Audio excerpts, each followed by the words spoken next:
नमस्कार दोस्तों, जैसा कि आप सबको पता ही है कि भारत और चीन बॉर्डर पर अक्सर तनाव बना रहता है। इसको लेकर सरकार ने बड़े अहम फैसले लिए हैं और कुछ सख्ती सीमा पर बढ़ती है।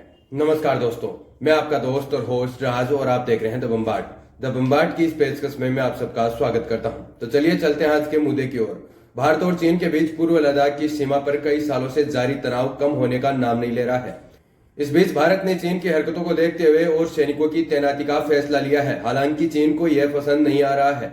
चीनी विदेश मंत्रालय के एक प्रवक्ता ने शुक्रवार को कहा कि विवादित सीमा पर और सैनिक तैनात करने का भारत का कदम तनाव कम करने के लिए अनुकूल नहीं है।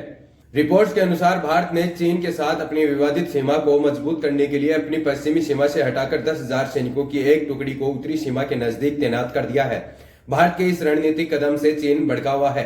न्यूज एजेंसी रॉयटर्स के मुताबिक चीन के विदेशी मंत्रालय के प्रवक्ता माओ निंग ने कहा, हम भारत के साथ मिलकर सीमा और उसके आसपास के क्षेत्रों में शांति और स्थिरता के लिए काम करने को तैयार हैं। एलएसी को लेकर भारत के कदम शांति स्थापित करने के पक्ष में नहीं है।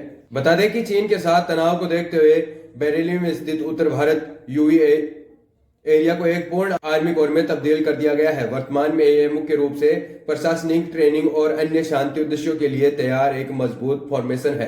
अब इसे अतिरिक्त पैदल सेना, तोपखाने, विमान, वायु रक्षा और इंजीनियर ब्रिगेड के साथ एक पूर्ण कोर में परिवर्तित किया जाएगा। एक पूर्व उत्तरी सैनिक commander lieutenant general DS Hooda सेनानिवृत्त ने बताया था, उत्तर भारत यूवी एरिया की एलएसी के साथ कुछ परिचालन जिम्मेदारियां होती हैं, लेकिन एक बड़े पैमाने पर प्रशासनिक मुख्यालय होने के कारण यह सेक्टर युद्ध लड़ने जैसे कार्यों के लिए व्यवस्थित नहीं है। हालांकि अब केंद्रीय सेक्टर के लिए यहाँ अतिरिक्त सैनिकों की तैनाती की जाएगी। इसके साथ ही यूवी सेक्टर को कोर मुख्यालय में परिवर्तन करना एक अच्छा कदम है। इससे चीन के साथ एलएसी पर बढ़ते विवाद के बीच परिचालन क्षमता मजबूत होगी। सेना चाहती है कि यूवी एरिया को 3,488 किलोमीटर लंबी वास्तविक निरंतर रेखा एलएसी के मध्य सेक्टर की सुरक्षा के लिए एक ऑपरेशन कोर में तब्दील किया जाए। भारत और चीन पहले सैन्य और राजनीतिक चैनलों के माध्यम से बातचीत बनाए रखने पर सहमत हुए और हाल ही में सीमा मुद्दों को हल करने पर एक बैठक भी की।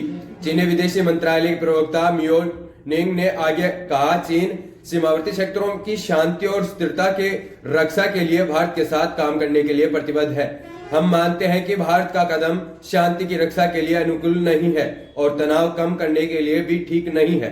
भारत ने हिमालय से लगे उत्तराखंड और हिमाचल प्रदेश में चीन के साथ सटी 532 किलोमीटर सीमा की रक्षा के लिए अपनी पश्चिमी सीमा से 10,000 सैनिकों को तैनात किया गया है। इस कदम से बढ़ के चीन ने कहा, सीमावर्ती क्षेत्रों में भारत की सैन्य तैनाती में बढ़ोतरी से सीमावर्ती क्षेत्रों में स्थिति को शांत करने या इन क्षेत्रों में शांति तथा सुरक्षा कायम करने में मदद नहीं मिलेगी।